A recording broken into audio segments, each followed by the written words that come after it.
What's up, dudes, and welcome back to my YouTube channel. Today, we are theorizing a country called Nigeria. During the drill, let's dissect the flag. The Nigerian flag makes a lot of symbols. The green represents the grass. Yeah, it does have a couple of grass. Most of them a lot. Some of them deserts in the area. And the white represents the peace and prosperity throughout the land of Nigeria. And the coat of arms of Nigeria is a red dragon, two unicorns, and whatever this is, I think it's supposed to be three rivers meeting each other. Two rivers meet each other, forming another big river. And then right there is the grass and the flowers, and it says unity and faith, peace, and progress.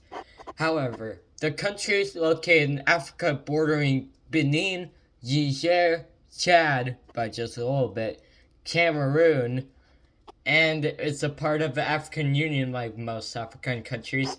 Speaking of that, let's theorize the countries, shall we? So their capital is Ajaba, and their largest city is Lagos, Nigeria, and their official language is English or Nigerian, and their national language is Hausa and Lugari, and regional languages over 525 languages in this country. Dang, that's a lot.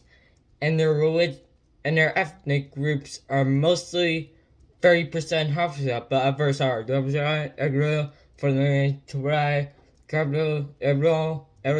and others. And their development is Nigerian, and then their government is a federal presidential republic, and their president Mohamed Blahna. Since May 29th of 2015, Vice President Yemi Oprayit since May 29th, 2015, the same day, and their Senate President Ahmed Lawan since June 11th of 2019, and the House Speaker Femi Gamba since June 12th of 2019, and their Chief Justice Abraham Tako Mohammed since January 25th of 2019, and their legislators in National Assembly, and their upper house is the Senate, and the lower house is the House of Representatives. It's just like the US, but in Africa. And their independence from the United Kingdom declared on October 1st of 1960, Federation in 1963, and the current constitution in May 29th of 1999. And their area is 923,769 kilometers, or 356,669 square miles, making it 31st in this list. And their water is 1.4, and then their population is 216,746,934, making it 7th in this list. And their population density is about 218 kilometers, or 564.6 square miles, making it 42nd in this list. And their GDP in top is $1.237 trillion, making it 25th. And their per capita is about 5,853, making it 129. And their bottom is about $498.60 billion, making it 29th. And their per capita is 2,356, making it 137th in this list. And their GNI is 35.1, which is medium. And their HDR quality of life is low, as this list says 161 first, or 0.3539. And their currency is Naira, or NGN, and their time zone is just as the same as Chad and the rest of Africa and stuff like that. And their driving side is right. Speaking of that, let's read the presidential election of 1996. This looks like we're almost there. Like, we're almost done with this entire book. In the episode, Djibouti, 2020, found out that it was actually in 2020 that we are getting there. We are getting there. Close. Alright. Anyways, let's read the book, shall we?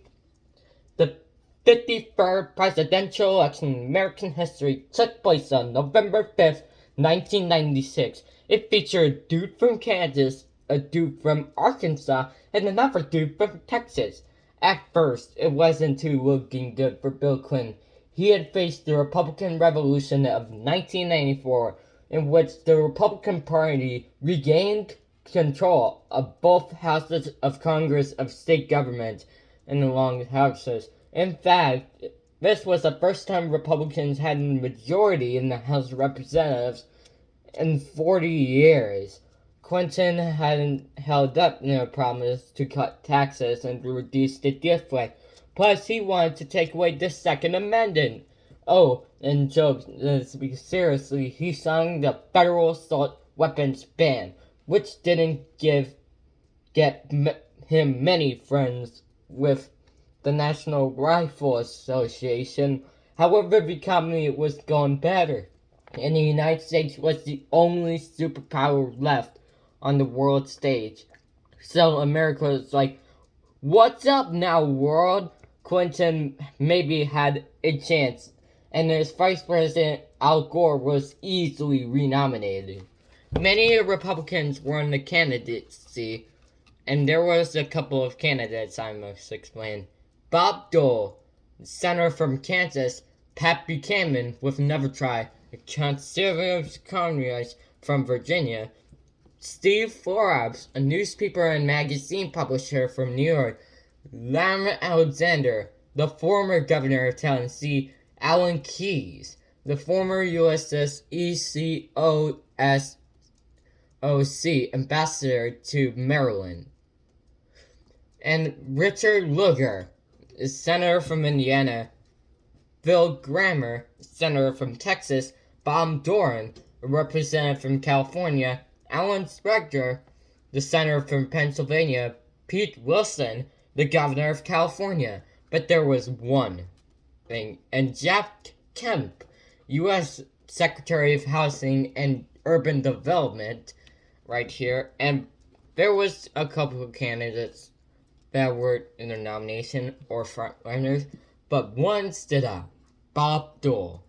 Bob Dole won the nomination, with Jack Kemp, the U.S. Secretary of Housing and Urban Development, as his running mate. And there was third-party candidates, we cannot forget about them. Ross Perot, the president of CEO in Perot Systems, with Pat Coolidge, an economist, as his running mate, and there was former governor of Colorado, Richard Lamb. Oh, and there was also some major parties and independents, like Harry Brownie, an investment analyst, Ralph Nader, a Arthur and Grove Associates, John Hegland, a scientist and researcher, Howard Phillips, a conservative political activist. Then this was the time when 3 candidates were in the front running, and here are the results. Bill Clinton won, remaining the 42nd president of the United States. He received 379 electoral votes and 49.2% of the popular vote. Bob Dole finished second with 159 electoral votes and 40.7% of the popular vote. Ross Perot finished with no electoral votes, but with a solid, respectable 8.4% of the popular vote. It was the Democrats' biggest win almost all the country. Look at this map. Yeah, look at this map.